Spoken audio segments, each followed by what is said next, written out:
6월은 고린도후서를 통하여 4번 동안 복음의 청직이라는 주제로 말씀을 전하도록 하겠습니다. 바울은 고린도 교회가 직면한 많은 문제에 대하여 하나님의 뜻을 명확하게 전달했습니다. 지난번에 고린도전서의 말씀을 우리는 살펴보았습니다. 여러분, 고린도 교회의 문제가 어떤 것이 있었습니까? 분파주의가 있었습니다. 분열과 파당, 끼리끼리 모이는 아볼로파, 예수파, 게바파 그러면서 또 자기들끼리 이렇게 서로 편 가르기 하는 문제점이 있었습니다. 거기에 대해서 바울은 그리스도 안에서 하나가 되라고 권면을 했습니다. 또 어떤 문제가 있었습니까?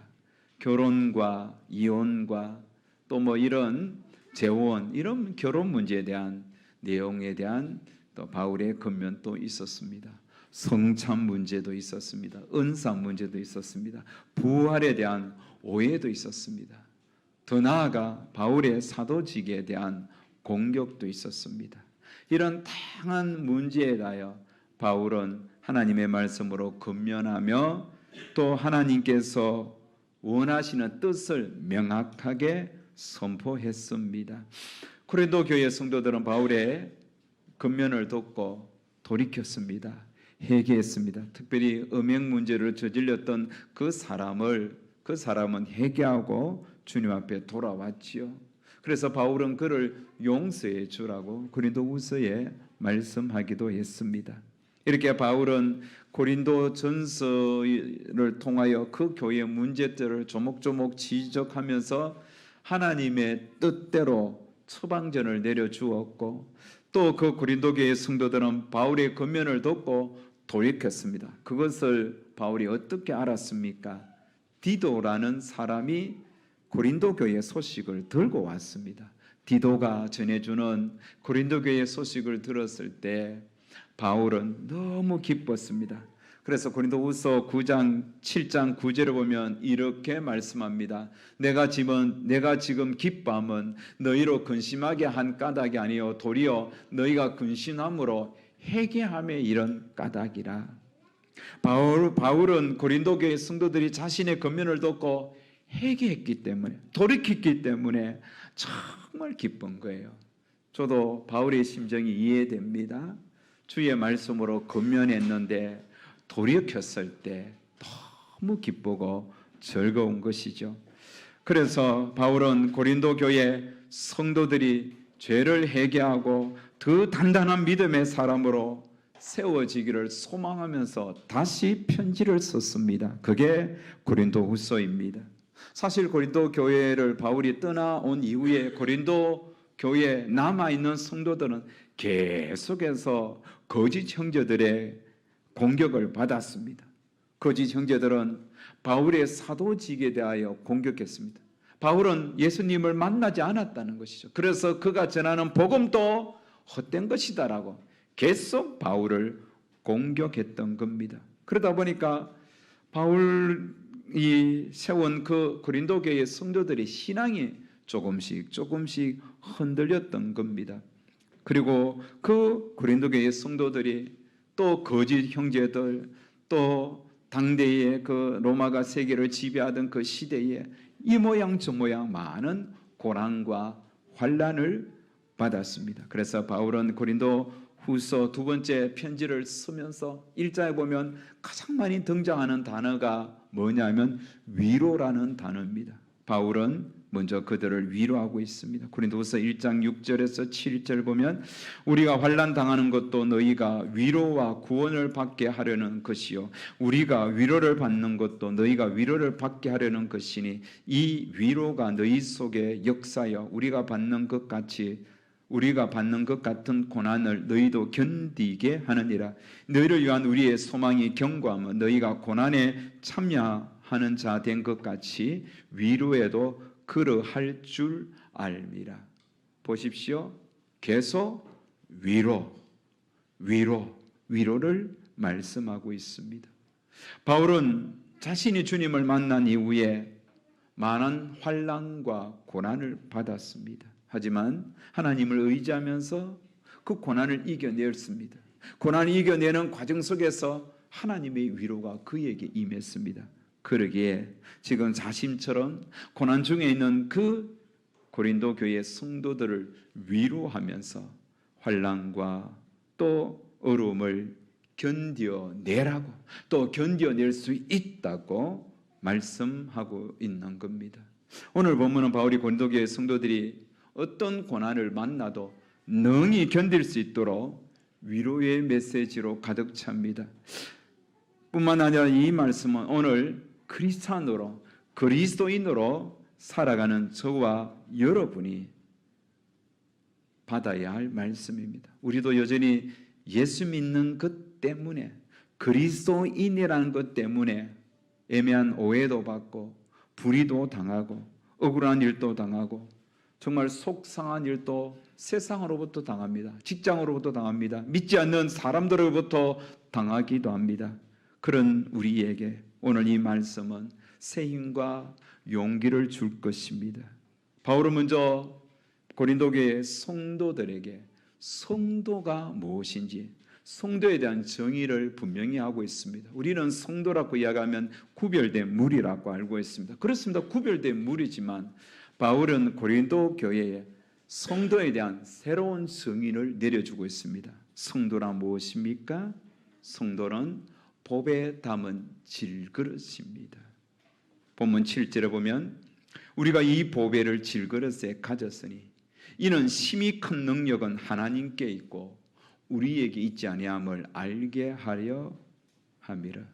방금 우리가 읽었던 이 7절 말씀에서 보배와 질그릇은 대조를 이룹니다. 사실 보배는 질그릇에 담지 않죠.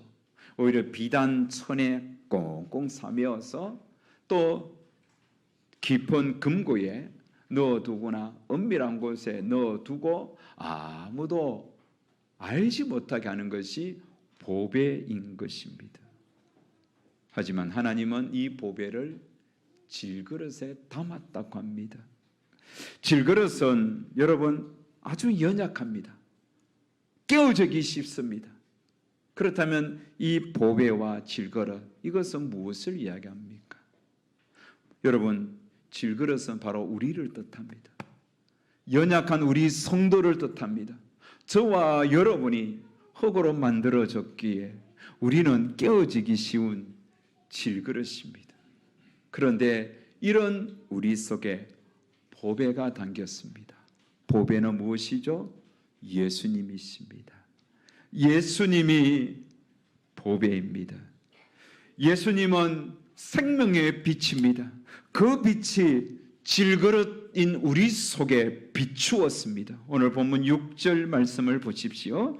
어두운 데에 빛이 빛이라 말씀하셨던 그 하나님께서 예수 그리스도의 얼굴에 있는 하나님의 영광을 아는 빛을 우리 마음에 비추었느니라. 예수님은 어두운 가운데 있는 우리 삶 속에 빛으로 임재했습니다. 질그릇같이 연약한 우리 인생, 소망 없이 살아가던 우리에게 생명의 빛 대신 예수님이 어느 날 속 내 속에 비추어 주신 거죠. 속 내 인생 속에 들어왔습니다. 예수님이 내 인생에 들어오면서 우리의 인생은 변화가 일어난 것이죠. 달라지기 시작했습니다. 여러분, 보배에 질그릇에 보배를 담은 우리 인생이 어떻게 변화되었을까요? 어떤 바뀜이 있었을까요?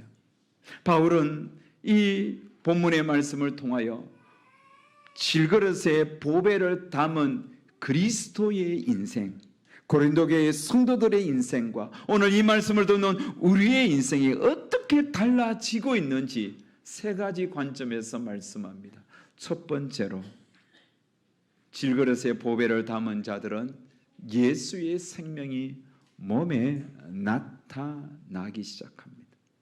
여러분, 질그릇인 우리의 몸에 예수의 생명이 나타나는 거예요.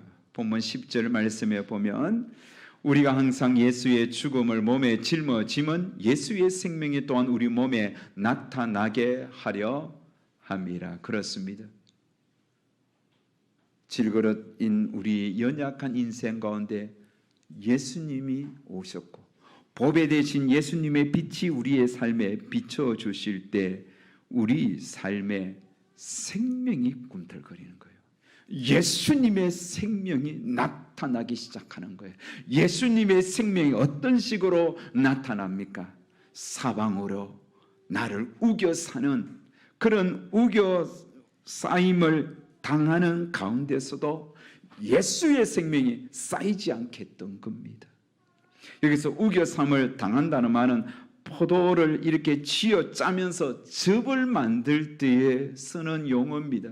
여러분, 포도 알맹이가 이겨지도록 팍 압박하는 것, 이게 바로 우겨쌈입니다. 이렇게 팍 우겨쌈을 당하여도 원수들이 포위하여 죽이려 해도 망하지 않습니다. 쌓이지 않습니다. 왜요? 예수의 생명이 우리 속에 있기 때문에. 예수의 생명이 우리와 함께하기 때문에 쌓이지 않습니다. 답답한 일을 만나도 낙심하지 않아요. 왜요? 예수님의 생명이 내 속에 있기 때문에. 박해를 받아도 버림받지 않습니다. 예수의 생명이 역사하기 때문이에요. 거꾸로 터림을 당하여도 망하지 않습니다. 예수의 생명이 우리의 생명을 붙잡고 있기 때문에 결코 망하지 않는 거예요. 예수의 생명은 이미 죽음에서 부활한 생명이잖아요. 죽음을 이겼던 생명이잖아요. 그 죽음을 이긴 예수의 생명이 질그릇같이 연약한 우리 인생에 쏙 들어오는 순간 우리도 예수의 생명이 막 나타나기 시작하는 거예요. 그래서 환난과 공고가 있을 때 그 예수의 생명이 그 환난 속에 우리가 함몰되지 않도록 우리를 지키시고 보호해 주시는 겁니다. 여러분, 바울은 다메섹으로 달려가다가 예수의 생명 없이 예수 믿는 사람들을 박해하기 위하여 막 달려가다가 예수님의 생명을 만났습니다. 보배 되신 예수님이 그의 인생 속에 갑자기 쫙 쳐들어갔습니다. 그날 이후 바울은 질그릇 같은 연약한 인생이었지만 예수님의 생명, 보배 되신 예수님이 그의 인생에 들어오기 시작한 순간부터 그 삶 속에 예수님의 생명이 나타나기 시작하는 거예요. 여러분, 바울이 얼마나 많은 우겨쌈을 당했습니까? 얼마나 많은 답답한 일을 만났습니까? 얼마나 많은 박해를 받으면서 거꾸로 터림을 당했습니까? 그러나 바울은 망하지 않았어요.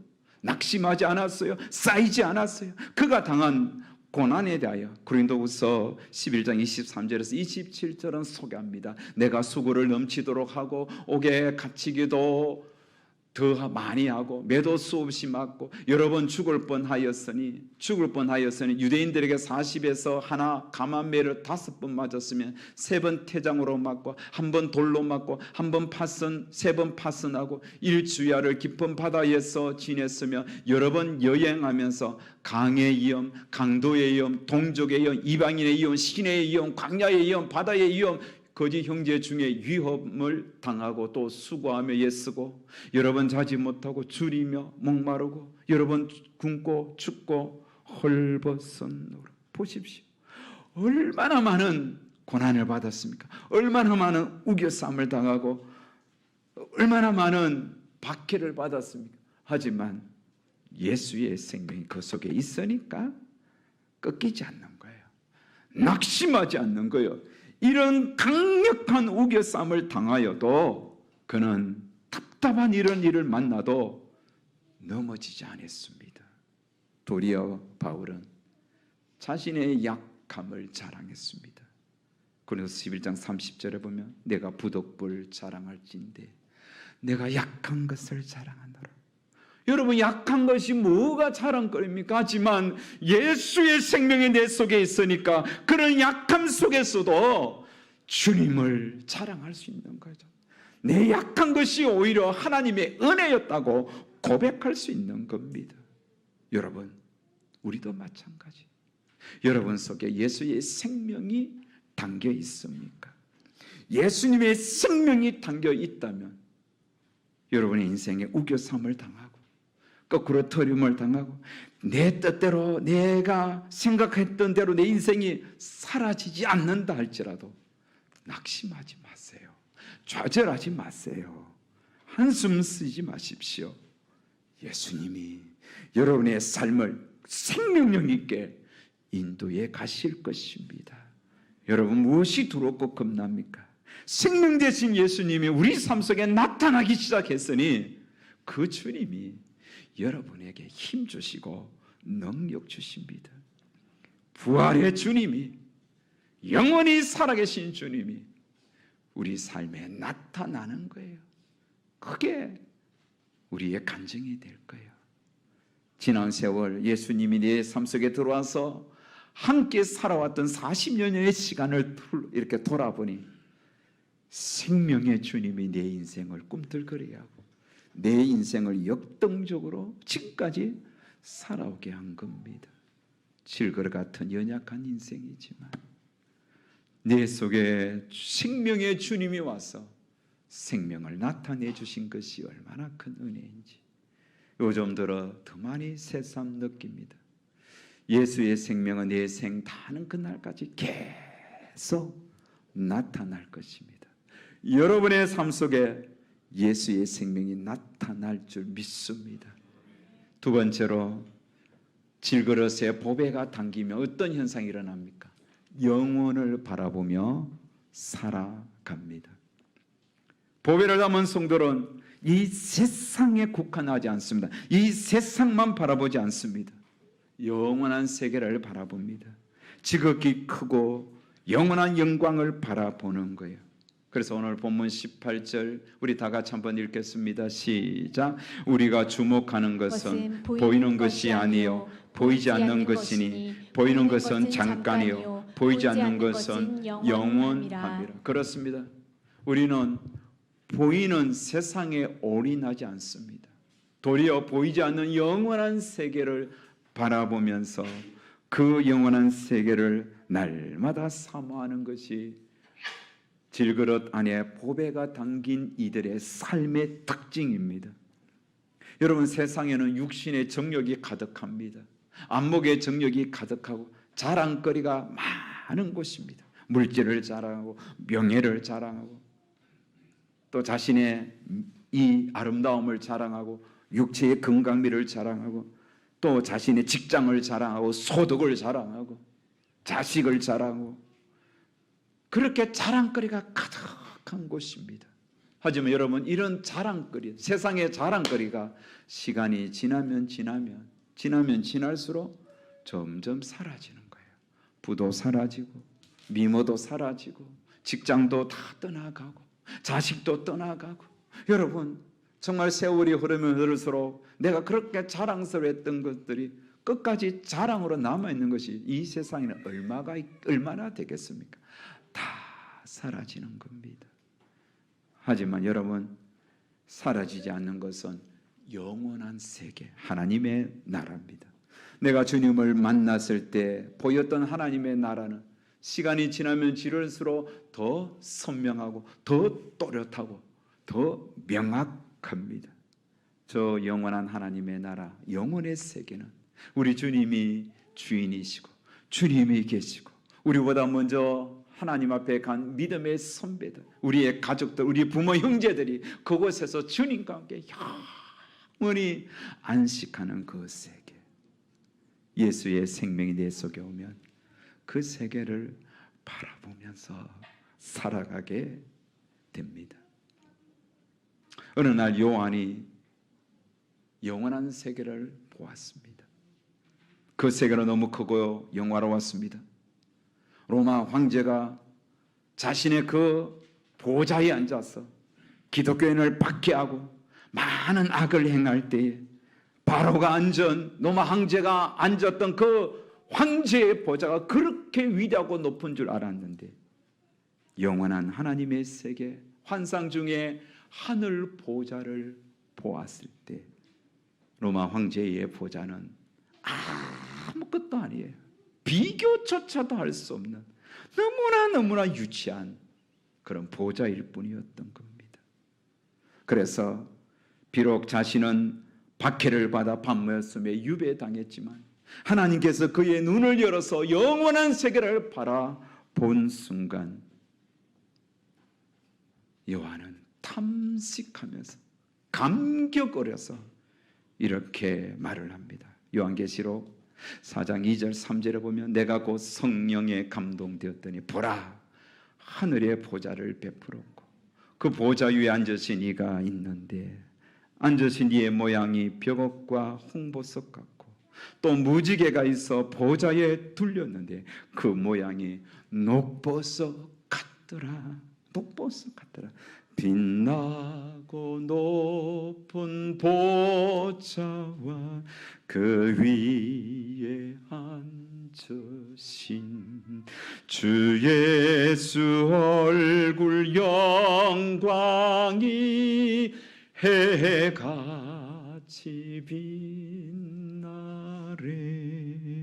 해같이 빛나래 해같이 빛나는 그 보좌에 앉으신 영원한 세계의 좌정에 계신 주님을 본 순간 세상에서 당하는 고난, 아픔 아무것도 아니었어요. 이렇게 예수의 생명이 있는 자는 영원한 하나님의 나라, 영원의 세계를 바라보는 겁니다. 그래서 오늘 설교 제목이 영원을 마음에 새기게 되는 거예요. 우리 믿음의 선배들은 영원한 세계가 그 마음에 담겨졌습니다. 보배 되신 예수님을 만난 이후에 그들은 많은 참 고난과 박해 속에서도 그들은 영원한 하나님 나라를 바라보았습니다. 오늘같이 맑은 하늘에 구름이 한 조각 떠 있어도 영원한 세계를 통치하실 주님이 오시는가 싶어서 주님을 대망하기도 했던 겁니다. 여러분 오늘 우리에게 이런 은혜가 있기를 바랍니다. 여러분 이 땅만 바라보지 마세요. 이 땅을 바라보면서도 영원한 하나님의 나라, 영원의 세계를 더 마음에 새기고 오늘이라도 주님 나를 부르면 나는 이 땅에 아쉬움 없이 툴툴 털어버리고 영원한 하나님께 가야지. 어린 시절에 땅 따먹게 하면서 흙을 뒹구면서 막 그렇게 놀다가도 해가 저물 때 부모님이 순환아 집으로 오너라 부르면 툭툭 털고 내가 그동안 땅 따먹었던 그 모든 것들 다 버려두고 그냥 흙 털고 세상에 밀은 털고 놀던 거 다 털고 홈으로 집으로 가는 거예요. 집으로 가는 거. 이게 여러분 집이 있는 자가 누릴 수 있는 그런 모습 아닙니까? 여러분 우리에게는 영원한 세계가 있어요. 영원의 세계, 우리가 가야 할 영원히 주님과 함께 거기서 즐겁고 기쁘게 살겠네. 그런 집이 있는 사람들이 우리는 그 세계를 사모하며 살아야 돼요. 그 세계를 바라보며 살아야 돼요. 천국이 없는 자처럼 이 세상에 소망만 두고 살면 안 돼요. 세상을 보면서도 세상의 문화도 여러분 즐기면서도 우리가 영원히 즐거워할 것은 하나님의 나라다. 이 소망을 갖고 사는 자가 보배를 내 삶 속에 담은 자의 특징입니다. 세 번째, 보배 되신 예수님을 마음에 품은 자들은 속 사람은 날로 새로워집니다. 16절 말씀 우리 다 같이 한번 읽겠습니다. 시작. 그러므로 우리가 낙심하지 아니하노니 우리의 그 사람은 낡아지나 우리의 속 사람은 날로 새로워지도다. 여러분 우리의 그 사람은 세월이 흐름과 동시에 낡아집니다. 여러분 세월을 우리가 어떻게 이길 수 있겠습니까? 나이가 들면 어쩔 수 없습니다. 흰머리가 생기고 이마에 주름이 깊어집니다. 피부도 거칠어집니다. 금버섯 생깁니다. 걸음걸이도 옛 같지 않습니다. 시원치 않습니다. 치아도 약하고 각종 질병에 노출되어 질병을 이기는 힘도 청년 때보다 훨씬 약합니다. 감기 안 걸리면 옛날에는 약도 안 먹고 하루 푹 자면 이겨내었다 할지라도 이제 나이가 들면 약을 드셔야 합니다. 일주일이 가고 어떤 분은 한 달씩 가는 분이 있습니다. 그만큼 우리의 겉사람은 자꾸 낡아지는 거예요. 여러분, 연예인들 정말 리저 시절의 사진 보면 얼마나 화려했습니까? 얼마나 멋있습니까? 근데 60, 70대 옛날에 그런 이름 있는 배우들 또 가수들 연예인들 모습 보십시오. 지금 뭐 TV에 그분들 비추는 모습 한 번씩 보면 많이 낡아졌습니다. 얼굴도 예전 같지 않는 거예요. 이게 자연적인 현상입니다. 여러분, 그 사람은 어쩔 수 없지만 속 사람은 우리가 어떻게 하냐 따라서 낡아지는 것이 아니라 점점 젊어지고 점점 새로워질 수 있습니다. 이것은 여러분 우리가 어떻게 하냐 따라 달려있는 거예요. 정말 우리 속에 보배 되신 예수님을 품고 그 예수님 중심으로 정말 믿음으로 살고자 몸부림치면 우리의 속사람은 훨씬 젊어지고 훨씬 멋있어지고 훨씬 아름다워지는 거예요.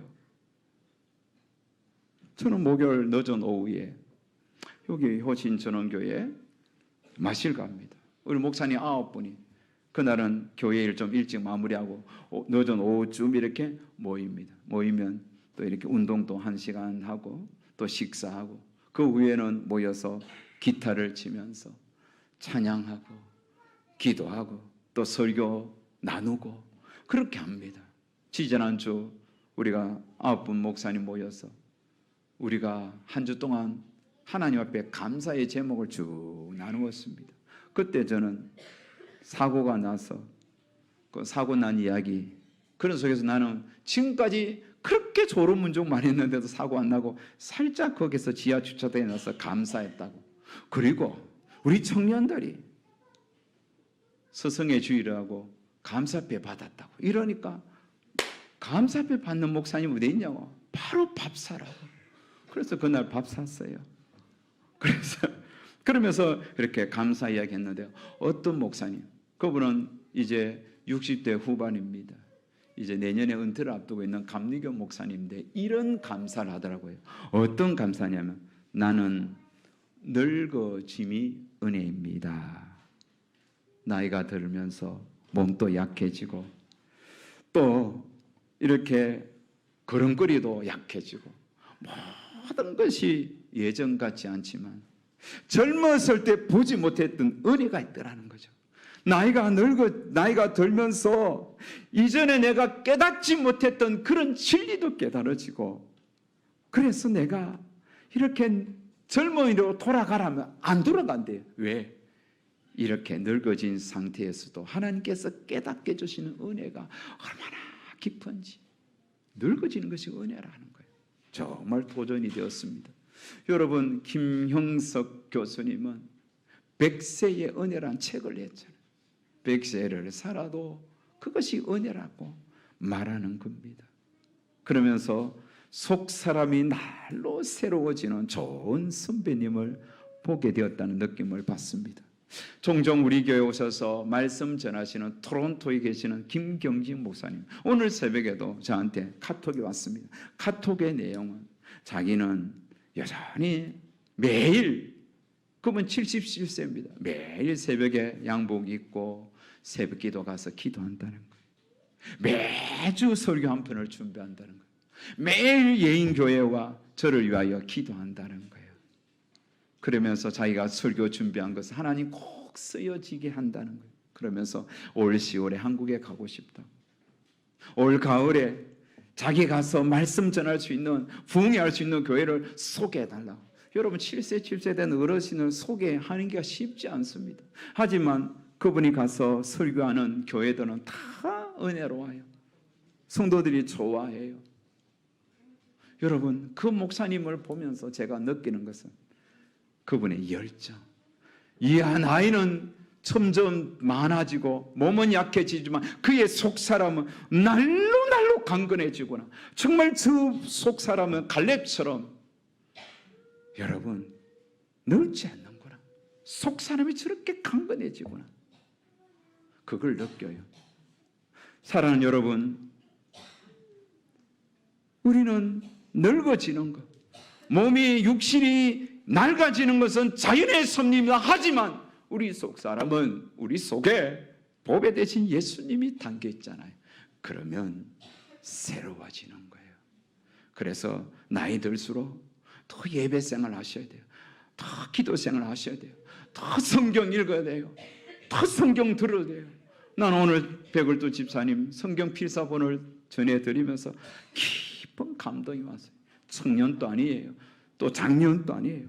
인생 70 후반에 여러분 이렇게 성경을 필사하여 이게 받았잖아요. 얼마나 힘들었겠습니까? 성경을 쓰면서 속 사람은 날로 강건해지는 겁니다. 이제 말씀을 맺기를 원합니다. 사랑하는 성도 여러분, 우리는 질그릇입니다. 하지만 그냥 연약한 질그릇이 아니라 보배 되신 예수님을 담고 있는, 생명을 담고 있는 질그릇입니다. 보배를 담은 성도는 예수의 생명이 삶 속에 나타나고, 보배를 담은 성도는 영원한 세계를 바라보고, 보배를 담은 성도는 시간이 흐르면 흐를수록 날로 날로 더 새로워져서 그 영혼 속에 은혜의 빛이 많이 늘게 비춰지는 겁니다. 이런 성도가 귀한 시대입니다. 생명이 있고 영혼을 바라보고 속 사람이 날로 강건해지는 멋진 성도로서 살아가기를 주의 이름으로 축복합니다.